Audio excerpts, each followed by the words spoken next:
Hello, everybody. Welcome to City Lights. And to those of you online, welcome to you too. Of course, we're beaming from the unceded ancestral homeland of the Ramaytush people, as always. It is a honor and a privilege to, of course, be able to do so. Having Norma Cole in the house is a homecoming in many, many ways, and we are so fond of her at City Lights. And to be celebrating two new books makes it even more auspicious. City Lights, together with Omnidawn Press and University of New Mexico Press, celebrate the publication of That Tongue Be Time, Norma Cole and a Continuous Making. It's edited by Dale Smith, and it's published, of course, by the University of New Mexico Press. And, of course, Alibi Lullaby, which is published by Omnidawn Books, which is a collection from Norma. So it's very little that I can say that would really do justice in a few minutes about Norma Cole. She's a writer's writer, revered by many, as well as a visual artist who's authored and translated over 30 books and chapbooks. City Lights had the great pleasure of publishing her collection Where Shadows Will, selected poems, 1988 to 2008. So with That Tongue Be Time, Dale M. Smith brings together 16 noted scholars, editors, and poets to examine Norma's poetry, her translations, her visual art, in order to really place her within the kind of larger scholarly conversation about her work. And I think this is really finally something that I think has been late in the coming. Really delighted to see this book come into print. And of course, also have Norma here with us for this occasion to be able to read from a new collection makes it even more special. So, Dale M. Smith, who's with us tonight, is a professor in the Department of English at Toronto Metropolitan University. He is the author and co-editor of several books, including An Open Map, the correspondence of Robert Duncan and Charles Olson. And then also joining us is Joseph Shafer, who's a contributor to That Tongue Be Time. We're going to have time for a Q&A. For those of you online, you may post your questions and comments in the chat function. And of course, we'll have a little signing towards the end. So really such a great honor to have Norma with us here. To get the evening started, I would like to bring out now Garrett Caples, who is the poetry editor here at City Lights, to get things started.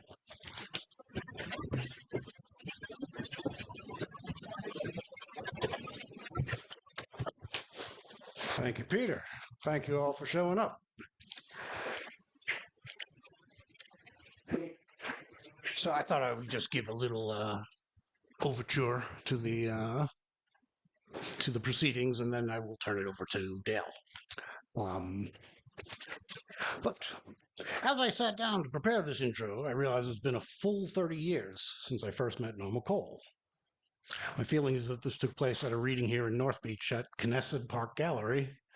Though so many venues have come and gone around here, it could have been somewhere else. I don't know. Nonetheless, she seemed to be at most of the readings I went to back then, very much a mainstay of the scene. She was known to have been a close friend of Robert Duncan and was also a translator of French. For a time, I assumed she was a language poet, partly because the scene out here when I arrived was dominated by language poetry. But I was disabused of this notion soon enough when I encountered her poem We Address from her 1996 book Contrafact. The poem was unlike any language poetry I'd ever seen, and slowly but surely I began to get a real sense of her work, particularly two chapbooks she published in the late 90s, Desire and Its Double in 1998, and The Vulgar Tongue, which came out in 2000. And while she shared some characteristics with language poets, de-emphasizing narrative, for example, and having a penchant for discontinuities and fragmentation, Norma also had what I'm calling, even though I don't know what it means, a lush permissiveness in her work, by which I mean, language poetry was always saying don't, and Norma's work was always like, why not? Yeah. Around this time, she was working on a long poem that became the title piece for her book Spinoza in Her Youth. There was a lengthy stretch that I recall where all of her readings were parts of that poem, which came out as a book in 2002. But I confess my crucial realization about her work came 2 years later when she was presenting her multimedia project Scout, which Krupskaya published as a CD-ROM, if you can remember those, in 2004. Some of the photos in Scout seemed so ludicrously unframed, I was almost irritated to be sitting there. But I realized on some level that it was this kind of a deliberate put on in a way, deliberately unserious, even as it was presented with the kind of solemnity that characterized the scene back then. I later went back to her poems and I realized Norma's work was funny, like hilarious at times, even though it didn't never signals this is funny humor. Some of the humor is maybe poet humor, or for those who just take pleasure in language itself and find it wonderful, and some of it's just fucking funny. But I remember thinking after almost a decade, I finally understood how to read her work. Sometime in the mid-aughts, Norma had a stroke and I didn't see her for a while. When she reemerged, she had a few physical impairments, but if anything, they made her more of a commanding presence. I remember reading a reading where she gathered up all the words she was having the most difficulty saying at that point in her recovery, and she read them all. She was tough and brave, unwilling to shy away from or be limited by physical challenges. She didn't go around obstacles so much as stride right through them. In the midst of this, she fell and badly broke her leg. So once again, she found herself rehabbing in the hospital. But it was around this time, shortly after she got out of the hospital, that I was just getting involved with City Lights here, this place, and starting to edit books for them. And we decided to do a new American poetry series called City Lights Spotlight. And as soon as I started working on this, I knew that I wanted the first book of this series to be a selected poems by Norma Cole. Because on the one hand, it would blow everyone's minds, because on a surface level, at that time, she seemed very different from the types of poets City Lights was known for. But at the same time, I knew from over a decade in the poetry world that the scene out here directly traces back to City Lights. It was as much a part of her lineage as anyone's. And even one can even go back as far as 1959 when Lawrence published Duncan selected poems. And Duncan being a touchstone and friend of Norma's. So I figured putting out Norma as the first volume in the new series would kind of cause a stir, and it did, and both for City Lights and for Norma. Though we were always friendly to one another, I date the real bond between us from this moment when I proposed the selected and she accepted. Working on the book was one of the best times I've had as an editor, and we've been good pals ever since. The series just published its 25th volume, and 26 is in production, so we owe a good deal to that auspicious beginning. As for Norma, I feel like the selected from City Lights put her in a new light for some people, and her stature has only grown as a poet. She publishes regularly with Omnidawn, our local press in Richmond, California, and she has accomplished many things, including prefacing Raul Zarita's poetry for the New York Review Books, contributing poetry to Stanley Whitney's catalog How High the Moon, and most recently editing a new selected poems by Barbara Guest, which is forthcoming from the gang at Wesleyan. She continues to write excellent books of poetry and translate from the French, and San Francisco is truly blessed to count her among its citizens. Tonight we celebrate both her new book of poems, Alibi Lullaby, and the first collection of literary criticism devoted to her work, That Tongue Be Time, Norma Cole at a Continuous Making, which is just out from the University of New Mexico, edited by Dale M. Smith. So I would like to call Dale up to the microphone and get us started. Thanks.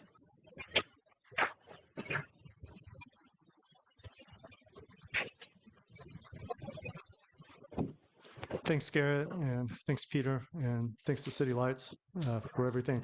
I would, in addition to That Tongue Be Time and Alibi Lullaby, I'd like to just bring your attention also to a Poetry Foundation portfolio, digital folio that was published in August on Norma's work, mostly on aspects of her visual work, with contributions by Amy Trachtenberg, Scott Hewicker, and Roberto Bedoya. And also, I'd just like to recognize the contributors to That Tongue Be Time.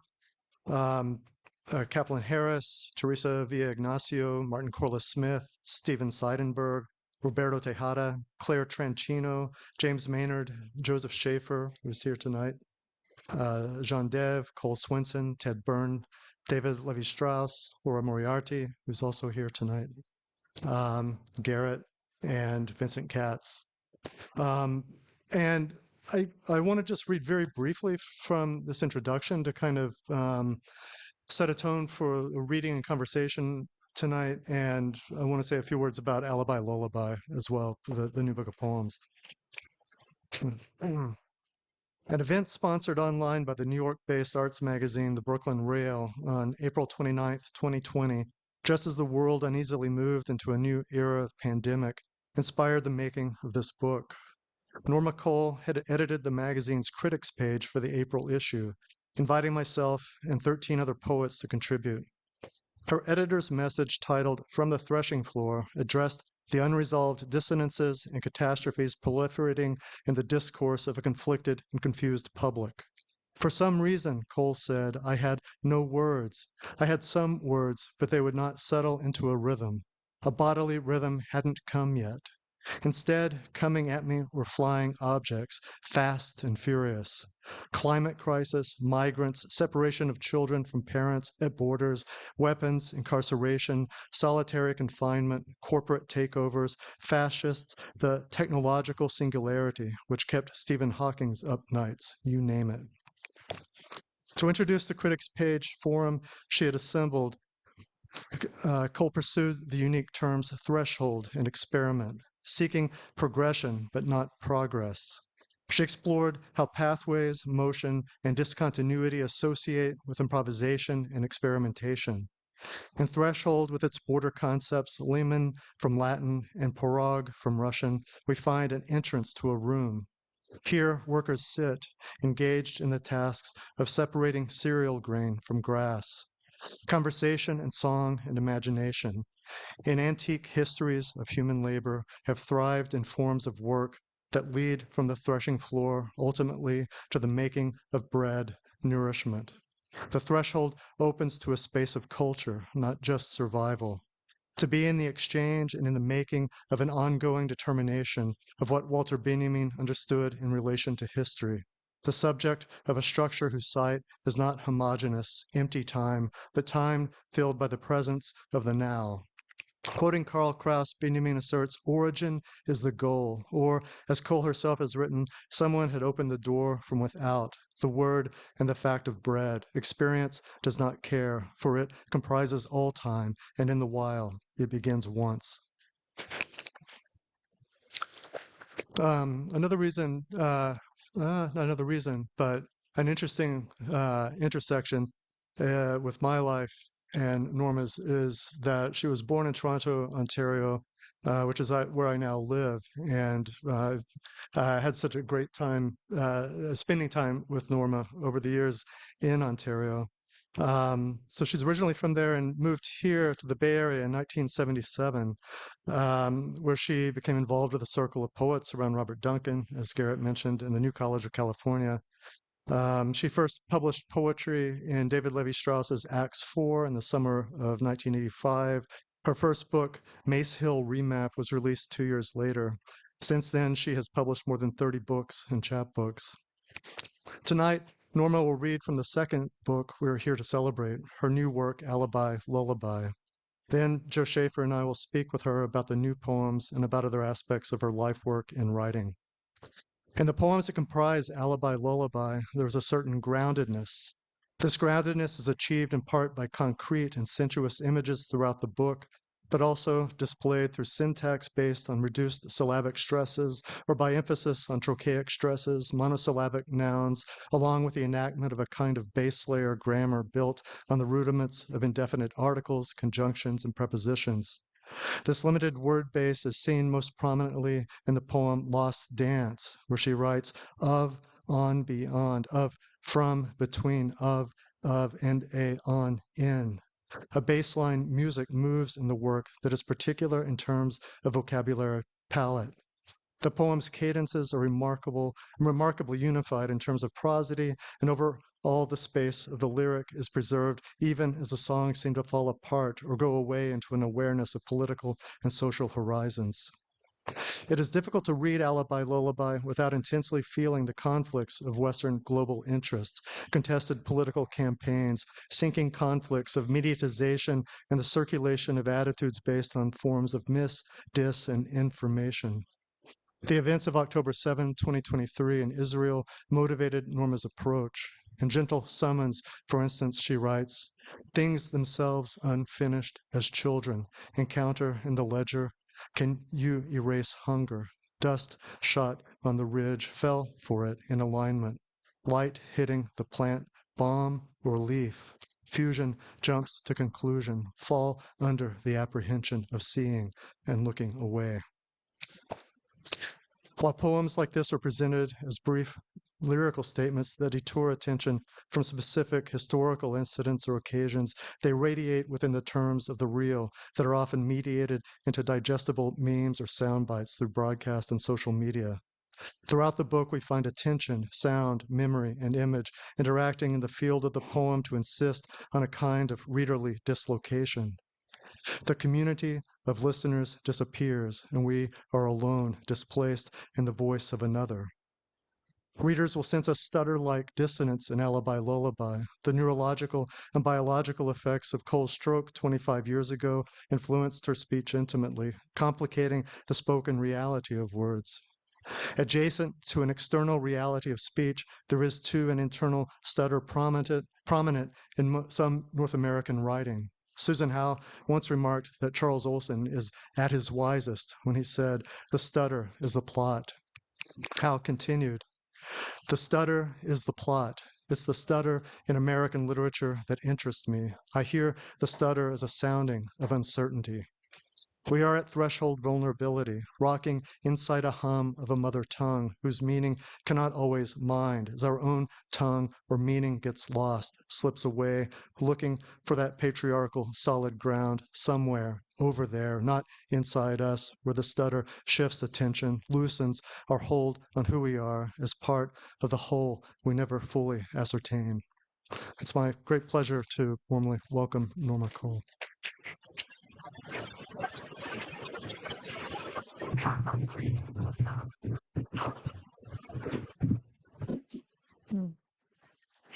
Hi. Can you hear me? All right. First of all, I would like to thank City Lights for everything because you give us everything. And Garrett and Peter and everyone, so Solomon and Scott and I know that Nick Whittington just came in. He published the chapbook of Lost Dance. Thank you for being here. And I know that Kirby is online. He published the part of my book. It's called Rainy Day. And thank you. And it's wonderful to see all of you here. I can't believe it. Thanks for coming. Hey.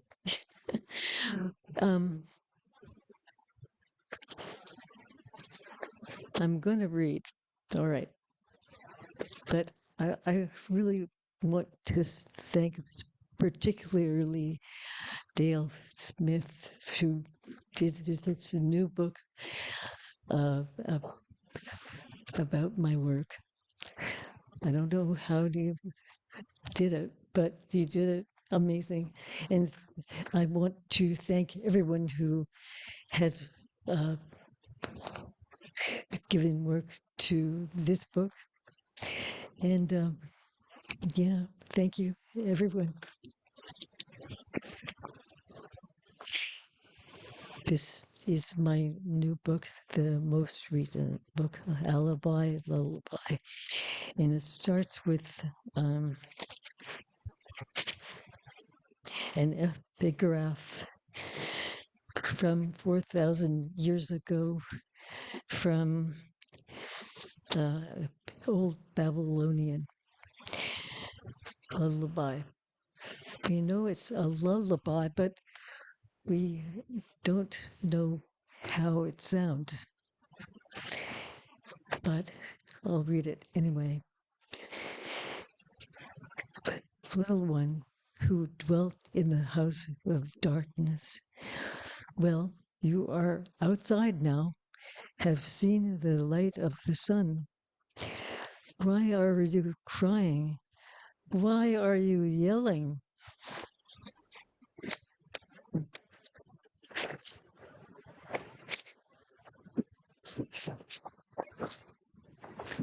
Take a look. Take history, take power, at no point sufficient. Accident of memory, the common truth. Conditions of visibility, unstable orbits explain nothing. In the history of contestation, truth cure, it's a start unfit for use. Nescio, not knowing task or matter, insufficient uncertainties pose limits of understanding. The commission, memory itself.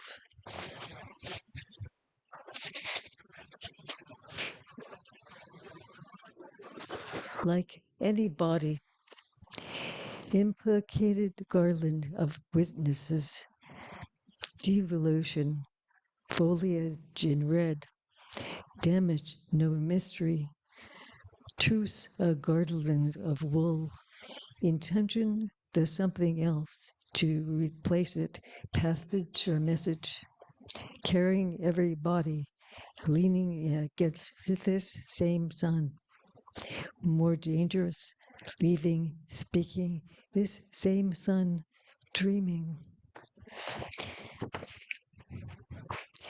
See the light, not the means, like a small wave in motion.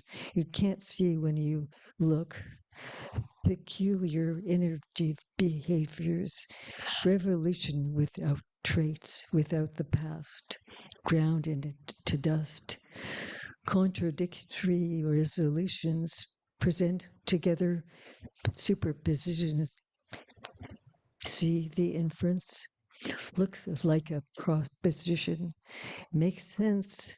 We'll make a case of interference as of yet inhabiting, not gesturing limits of nostalgia, extended, dissolved like writing on the wall, the little motherfucker.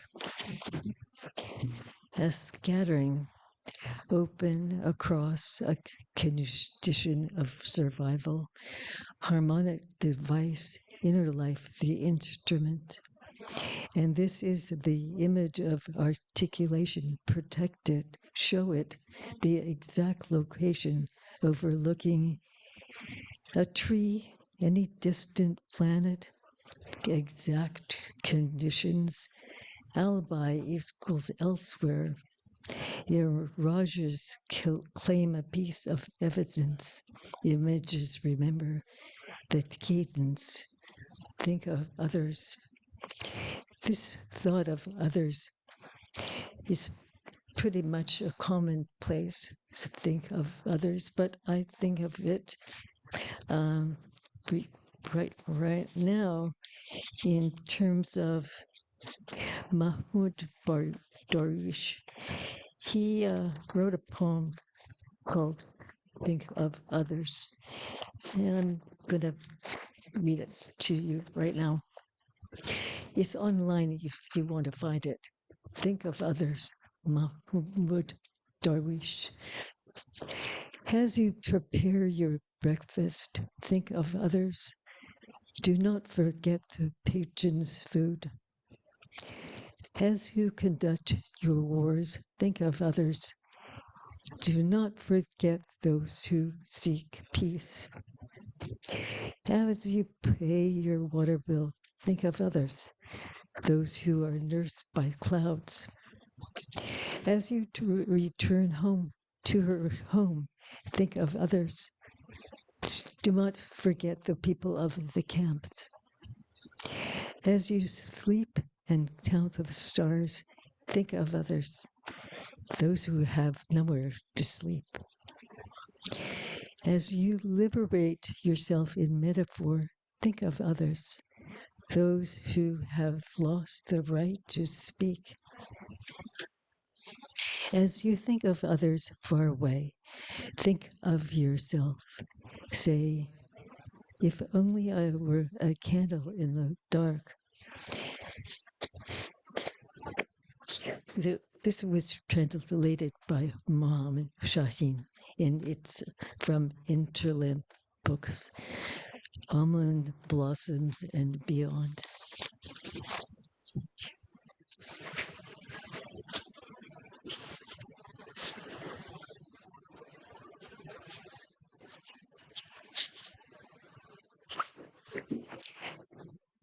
Gentle summons, illusion, urgency, agency outside the lines. Can you hear me? Things themselves unfinished as children, encounter in the ledger. Can you erase hunger? Dust shot on the ridge, fell front in alignment, light hitting the plant, bomb or leaf.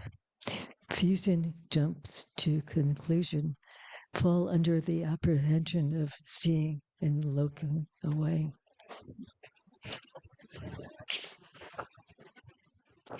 Occasional placeholder.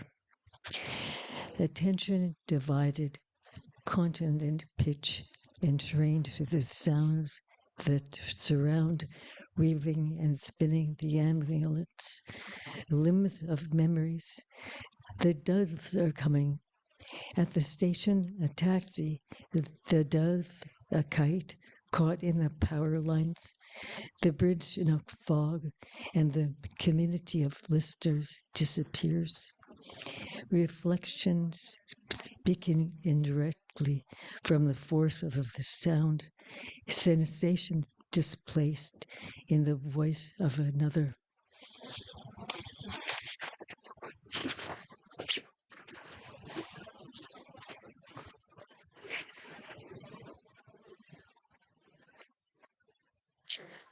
Returns, remains, while we sleep, records pretend tangible nothing to know, to explain, not to reclaim, an occasion to discover base camp is thought office of questions or concerns. Special measures dare to return to, dare to look for rough risks. By early afternoon, when stars appear, nothing to explain, but state-sponsored special measures.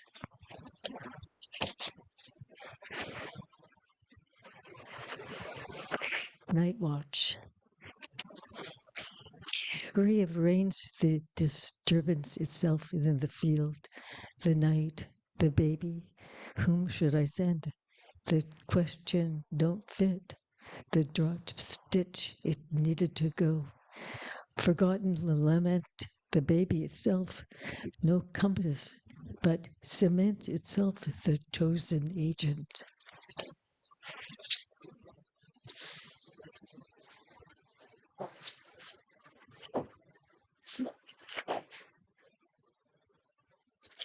And nothing like lost knowledge, a shovel, the secret hello, the soldiers, news from the heart of the meter, blurry reconstruction, still standing on the corner, gutter lossy, the big star formation, the chance to understand something like hallucinations, where power dynamics tip over, words not meant, where massacres continue on summer nights.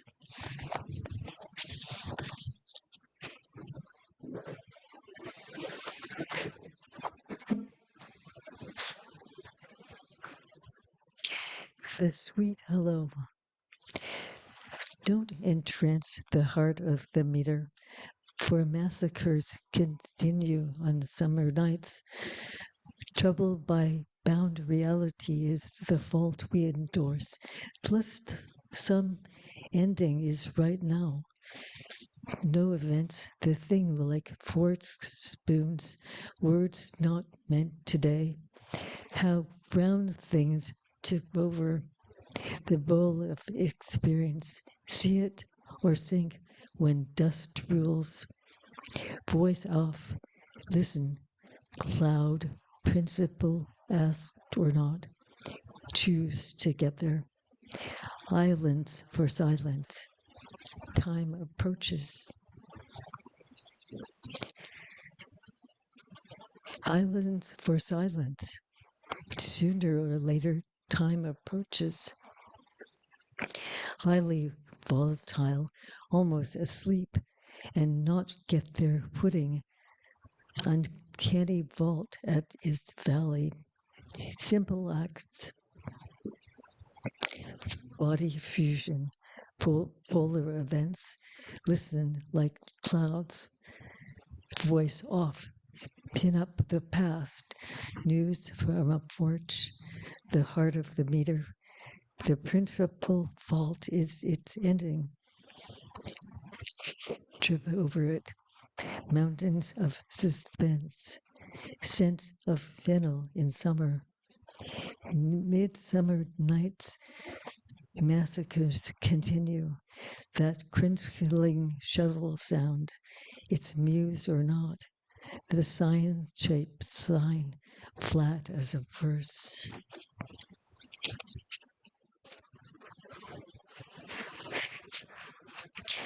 An ordinary evening.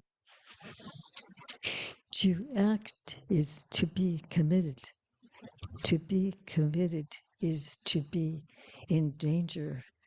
James Baldwin. An ordinary evening is to be in danger.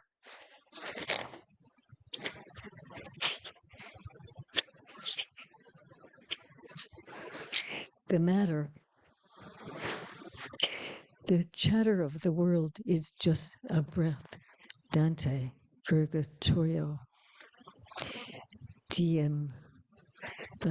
Black is the translator. The chatter of the world is just a breath. Condition is the moment. Conditions in the present moment. Conditions are melting in the present moment. Lost in different tempi, a striking concentration of them, in it and of it.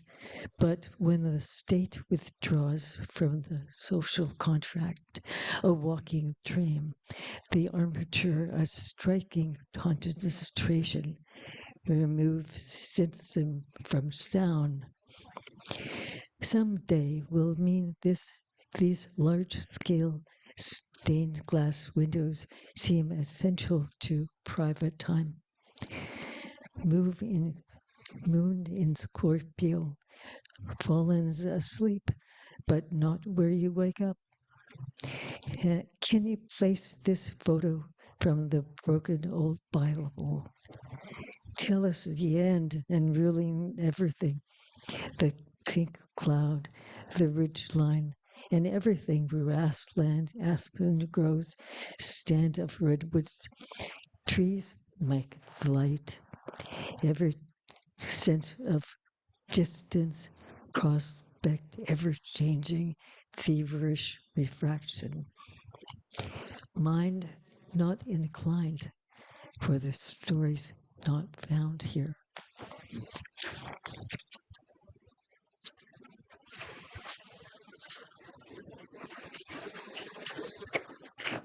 Daily life. Same attention, indeterminate in the moment, rain with the road rounded to itself, like seddening ink, to never settle, to stay at home, to start at home. Memory of predicament, all the pages live and looking back. Long takes in the dark with the book in question. Thank you.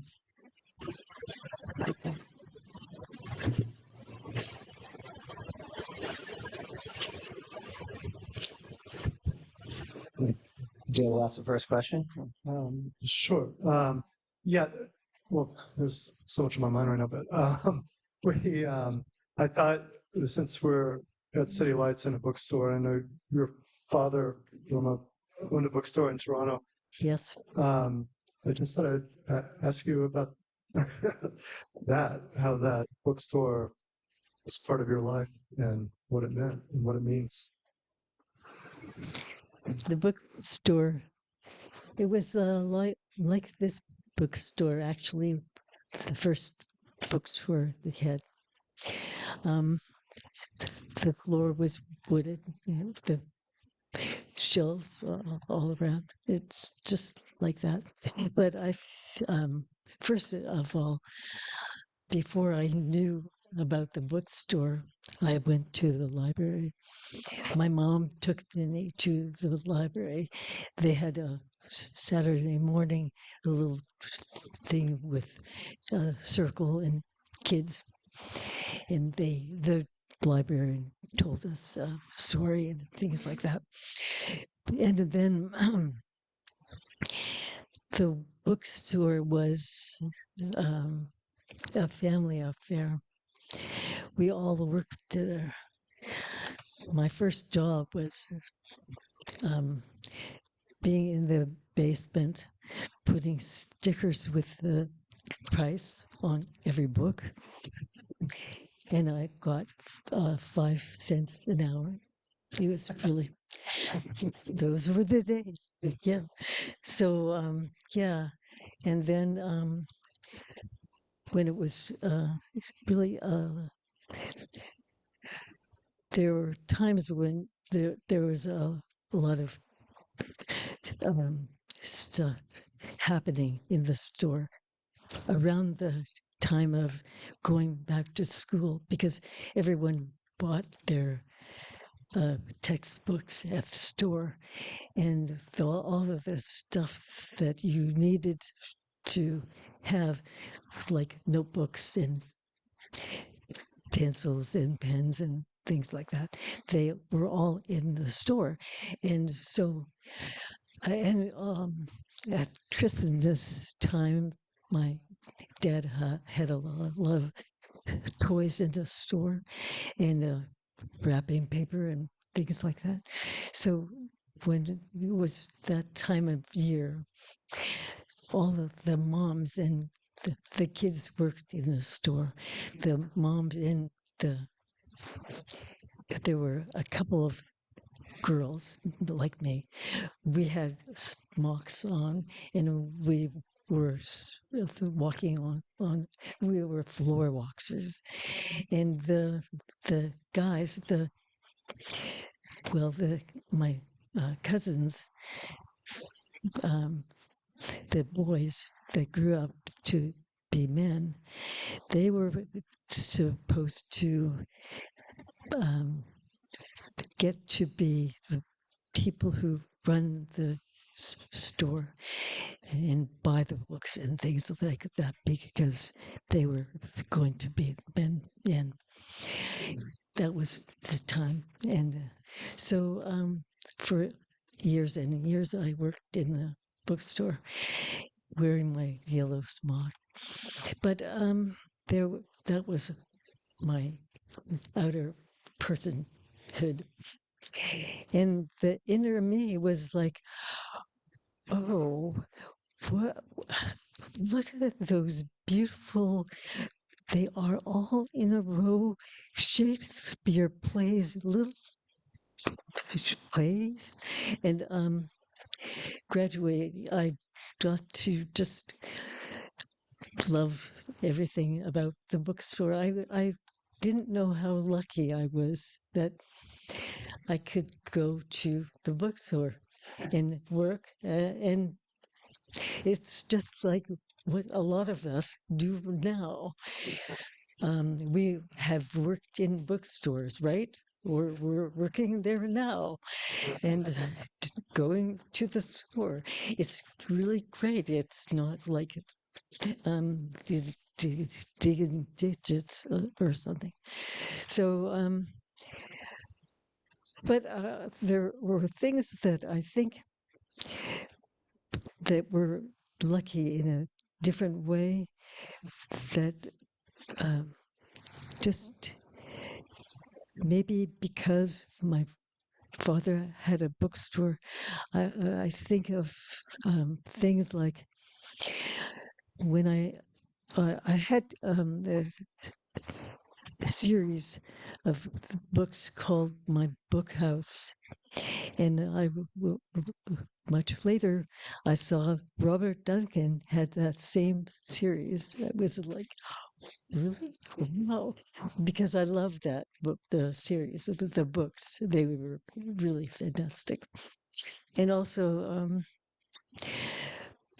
someone, um, my mom or dad, came home from the bookstore once and gave me a beautiful book. It was not your usual storybook. It was like a lot of pages, and it was introduced by Auden, and I was 7 at the time. It was 1952, and yeah, and it was the Brothers Grimm and all of Hans Tristan Andersen all in one volume. So I read a million times through that book.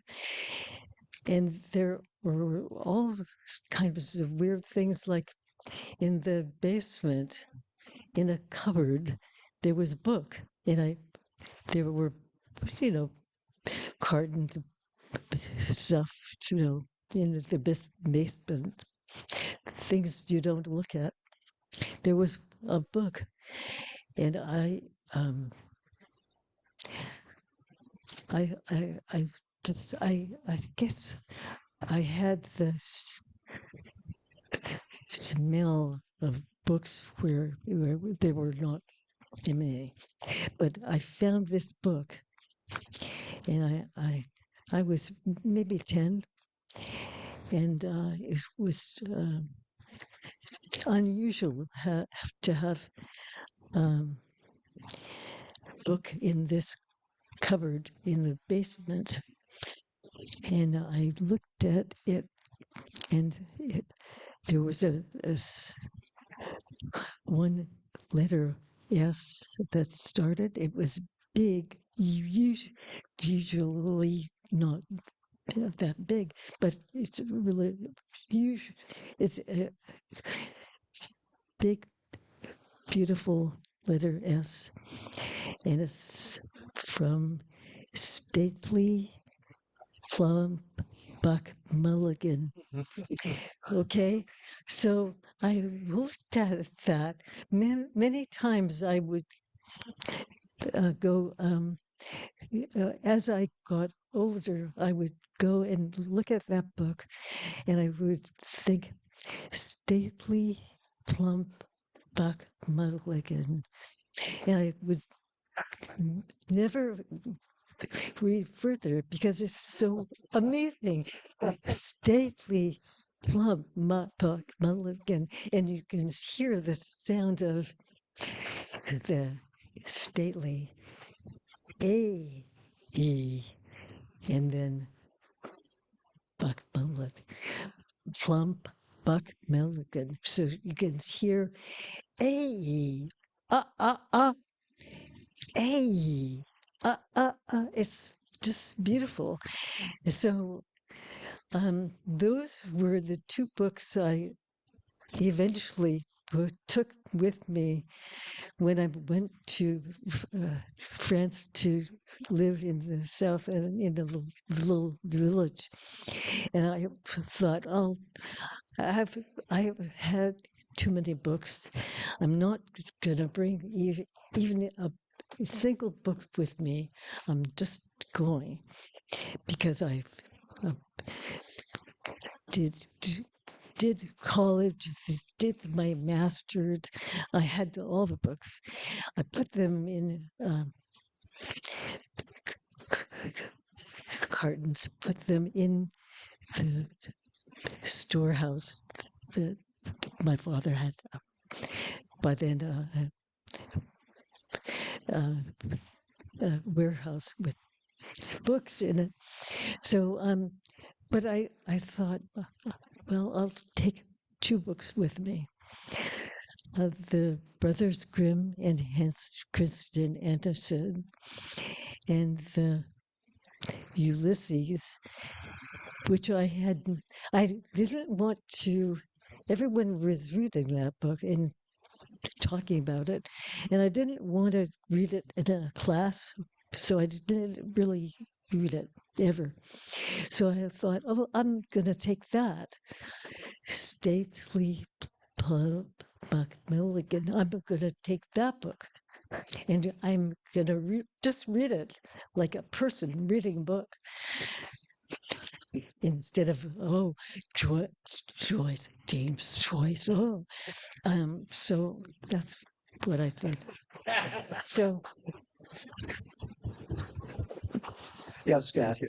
It's funny that you took the biggest books to friends. yeah, You know, if you only take the biggest yeah, ones. that's right. Yeah. Yeah. And it's funny that you recall specific books Mm. rather than getting introduced to like the children's section or the novels or the poetry. Yeah. Was it? There were the sections that I used to go and say, people would come in and would say, "Where's the theater? Where the?"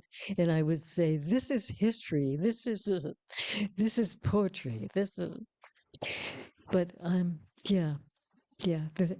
The thing is, we're particular. We're poets who are particular about what we want right now. Another question I have for you. What I mean, I'm sensitive to having lived in Canada for 15 years, and I'm just wondering what that relationship to nation and in terms of Canada and the United States has meant to you. If it has everything your outlook on writing in some particular ways, or if it's something that's you has mattered much to you as a writer. I think I didn't really know or experience until I got well into living in the States. We call it from Canada. Um, that I came from a place that was, we didn't have a revolution. We were colonies. Until 1967, we didn't have a flag. We didn't have a national anthem. We sang "God Save the Queen" or "God Save the King." When I was little, we sang every morning in school, in my public school, "God Save the King."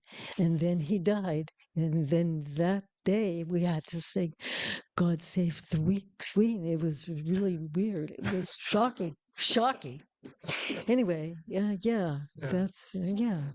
Notice the difference between being in a republic like the United States versus a commonwealth like Canada. It's like a very different orientation. Right. Yeah. Yeah. Yeah. Maybe this is a good time to pass this on to you for the next question. Yeah. I mean, just thinking about your childhood and your formative years. Garrett mentioned Scout. Um, Dale mentioned Scout, and there's a essay also by Roberta Tejada who does a great close reading of Scout. And for those who don't know it, it's a 30-minute montage, autobiographical video, which Tejada calls a anti-memoir. But it's really great. It begins with but some of the early images are from your mother's apartment in Toronto and the street view. of That that? that was her apartment later. Yeah, later.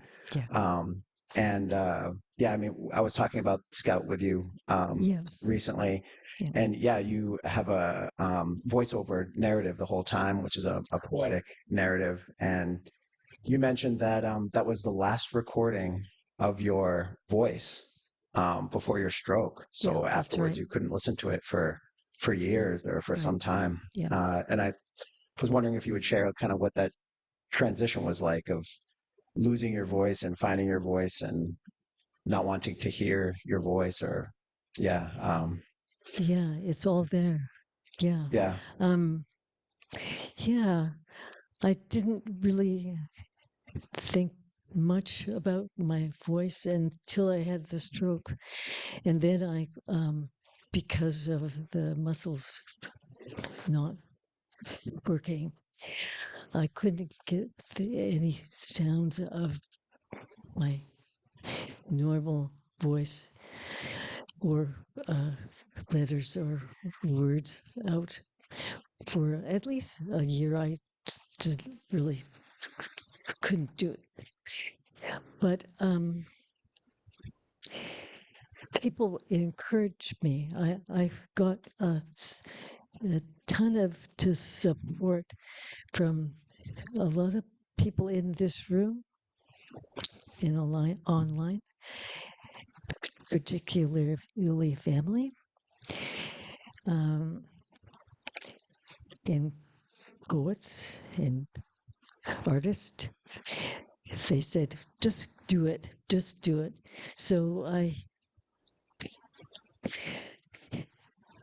read, and I was mortified, and I still am more mortified because I can't read or speak the way I could. And I can't really listen to my voice now, and I can't listen to the way I used to speak because I don't have it anymore. So that's how it goes. yeah Mortification is really good for people.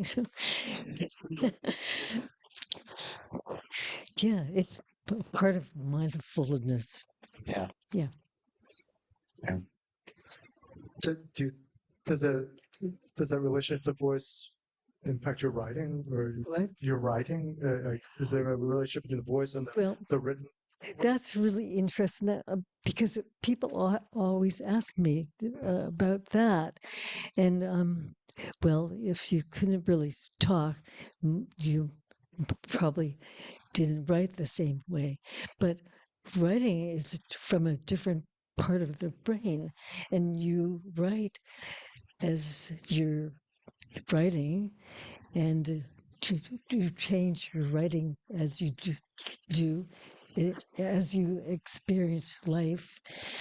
So I don't know what is the stroke part as, as what is the nature of the experience,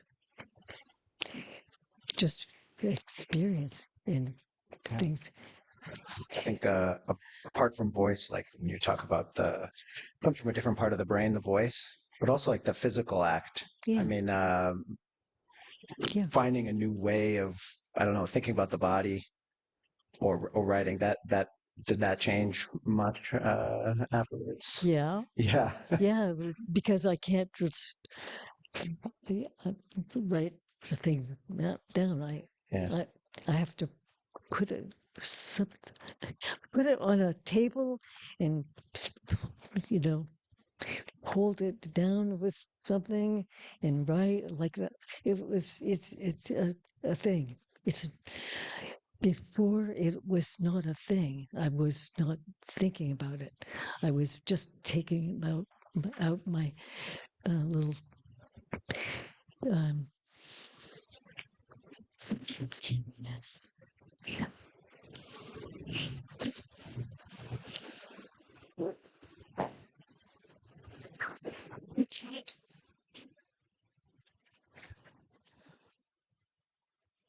my little notebook, I would just taking it and writing, and I was not thinking about it. But now I have to put it down and think about it. Have to. I can't walk around and carry it.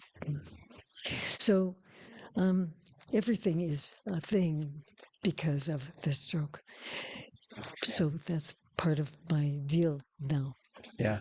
Yeah. I mean, so much of your work, I think about, yeah, just struggle, transformation, physically transforming, and I don't know, psychologically transforming. But I think one thing that I'm always kind of surprised at and encountering in your work is a sense of violence and struggle. I mean, even in your reading now, you talk about wars and motherfucker, and one of the repeating phrases in a couple of the poems you read, massacres continue. Yeah. And I think there's so many levels that violence operates in your poetry, while it has senses of humor at times as well. I mean, there's kind of violence with language, against language, or violence against the self or another, or uh, social injustices, or with the environment. And I was hoping to ask you about, yeah, just how does kind of violence work at a kind of basic level in your poetry? Violence, fear, terror. Um, I'll say something about when I first started writing and showing it to people, and it was published. I had for the first uh, chapbook. Is Joey here? Yeah, Joseph Seamus published that book, Mace Hill Remath. And Joey, we were talking the other day about where we went to read in the east, on the east coast, and we were in various places, New York, Bard, uh, Detroit, you know, um, but we went to Bard, and I read my book, Mace Hill Remap. And that was like 88, right? 1988. And Robert Kelly was the person who was there. And after our reading, he said one thing to me. He said, people write from their eros, but you wrote from your phobos. And I thought, that's interesting. He thinks it's either writing from your love or from fear, terror. Um, but can't can't it be both? um, so yeah, I guess I've always been doing that. Yeah. Yeah, Yeah, just trying to attend to. it's experience. It's Yeah. what happens. It's the world. Yeah. Um, I'm going to read from Mace Hill Riemann. There's, it's actually in the book.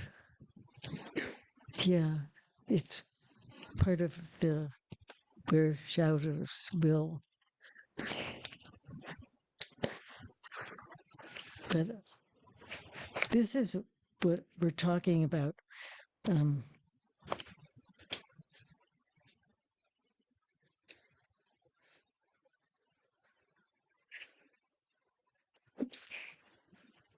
it's the first stanza of the where shadows will, the book I published with Garrett.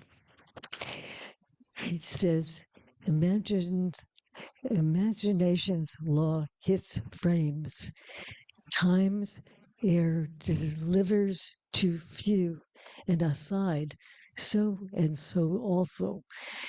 To speak of these footsteps is to fear, is to be able. That's like, oh, everyone knows that. Samuel Beckett says, I can't go on, I'll go on. You know, so it's just a truism. Yeah. So, yeah. Yeah. Do you want to ask me a follow-up or ask about trends? Yeah, we could talk about translation. I would just, the only thing I was going to add was just that the way you're able to fold that violence into your work, so as such a central reality that's Yeah. there. Just acknowledging it and and yeah, addressing it and demanding that it be seen as part of our lives. It's part of who I am. Yeah, that's right.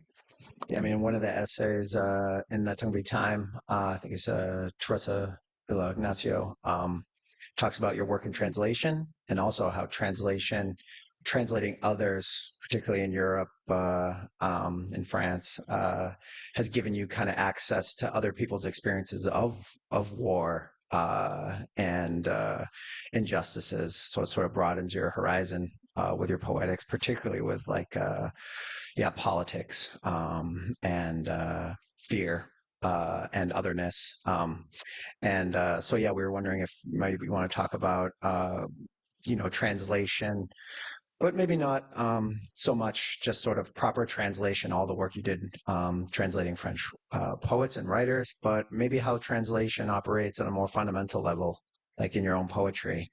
There's another essay in the book that talks about instances where you translate in the poem, in your own poems, you'll translate some poems. But I was wondering if it's sort of an experience of translation or works of translation or just translation in a kind of broader sense has a kind of fundamental or core place in just your poesis more generally. Yeah. It's fundamental. Yeah. I can show you. There's something I was looking at today, actually, because I was getting ready to read from this book.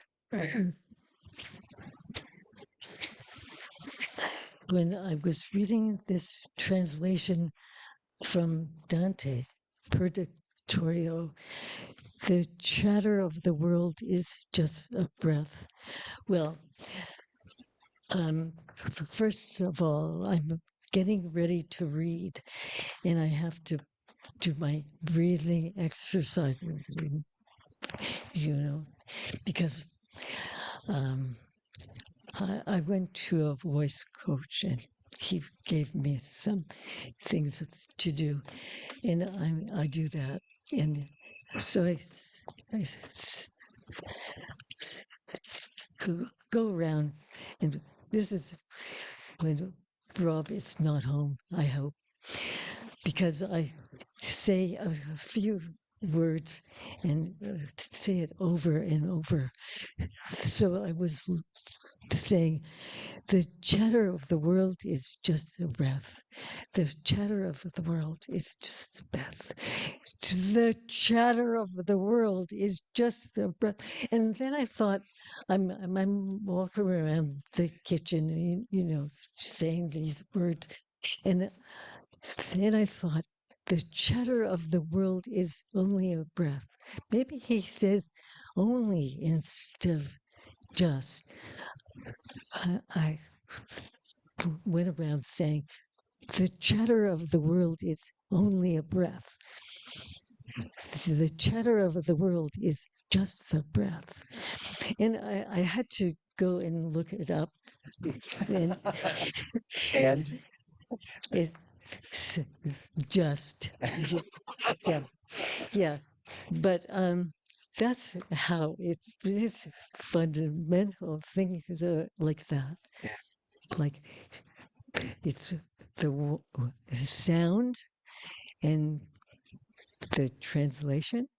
It's all there. It's all at the same time. Yeah. Yeah. Norma studied Italian too, so Oh yeah. I those are- studied Italian because I wanted to be able to read Dante.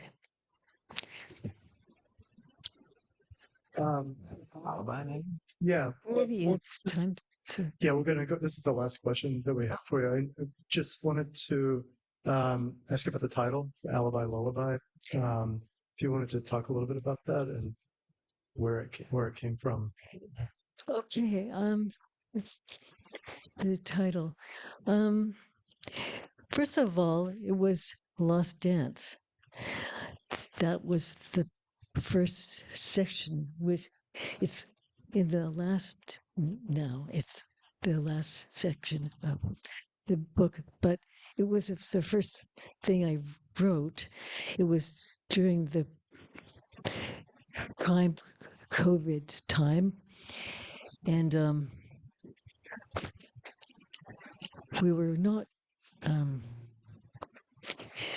going outside. We were not going to cafes. We're not hearing anything. We're not overhearing anything. So I was struck by the fact that I was um, in a place where I was not hearing, you know. And it was affecting my ability to speak because I was not seeing people, not hearing, not speaking. So I wrote the part of the book Lost Dance, which is there are a lot of silences in there. And then I was like, okay, I'm getting from there to rainy day. It's a rainy day. I'm gonna write these. I wrote these next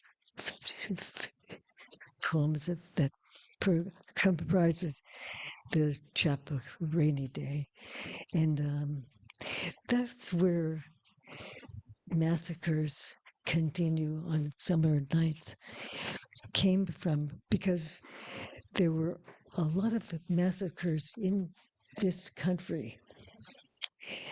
People were just shooting people on summer nights. And then, as he said, October 7th happened, and I knew that the whole world would change because of that. I didn't know how or why it would change, but I knew the entire world would change because of that. And I was writing and seeing that I was writing in a different way and writing things that were going to and from places with the same words or almost the same words, and thinking, oh, it's like, oh, lullaby. So I got that. I was thinking about lullaby, and I was also thinking and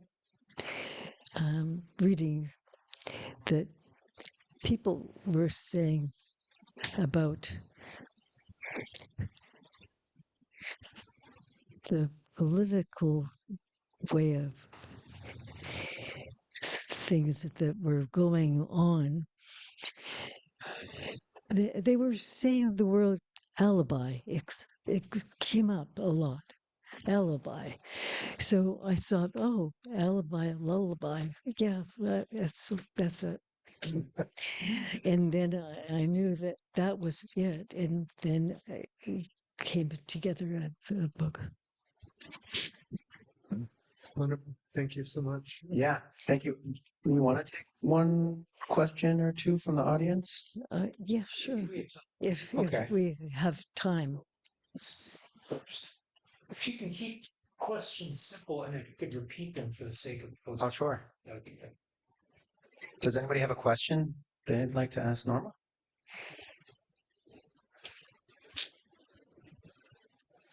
See if there's any red line. I got one. Okay, well, you're close enough. Yeah. Was there any what was the sequence of you translating poetry versus writing it in terms of were you interested in translation before you started writing, or was it just an outgrowth of being a translator? I was writing from the first minute I could hold a pencil in my hand. So it was not about that. But I heard a little tiny bit of Yiddish spoken around in the family. And then I heard something about Pharaoh Jacques, and I thought, oh, that's Yiddish, right? It's the same. It's all the thing. It's not English. And then I knew that they were different languages, and I was interested in those languages as well as English. Yeah. Yeah. I love the stories about the bookstore. I'm a big person. And then immediately my mind drifted to Gervais. And You're gonna have to. They're not gonna be able to do that. So that should start. no, I think I speak loud enough. Yeah. My mind drifted to Gervais and the book. And is there any connecting of the dots in your life, especially with your investigations around French literatures and French letters? My interest in the work is just because I'm interested in. I didn't really know him, but I met him, and I was interested in his work. I knew the people who were around him, and it was the, it was put in front of me, and I was interested. It was not anything about the bookstore. I don't think. Yeah. Thank you. Yeah.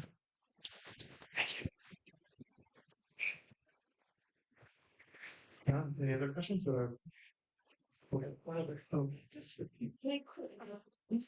Norma, I would love to know what your favorite Grimm and Anderson fairy tales are. I just happen to have a favorite. Grimm's fairy. um, what the moon saw. And Kristen Anderson. That was one of that was the one, and I read it and still read it again. It was the one that told me that there was no closure to a poem. It was on and on and on. You could stop any time, or you could go on and on and on, because it was what the moon saw every night. Okay. Thank you, Norma. Thank you, everyone, for coming tonight.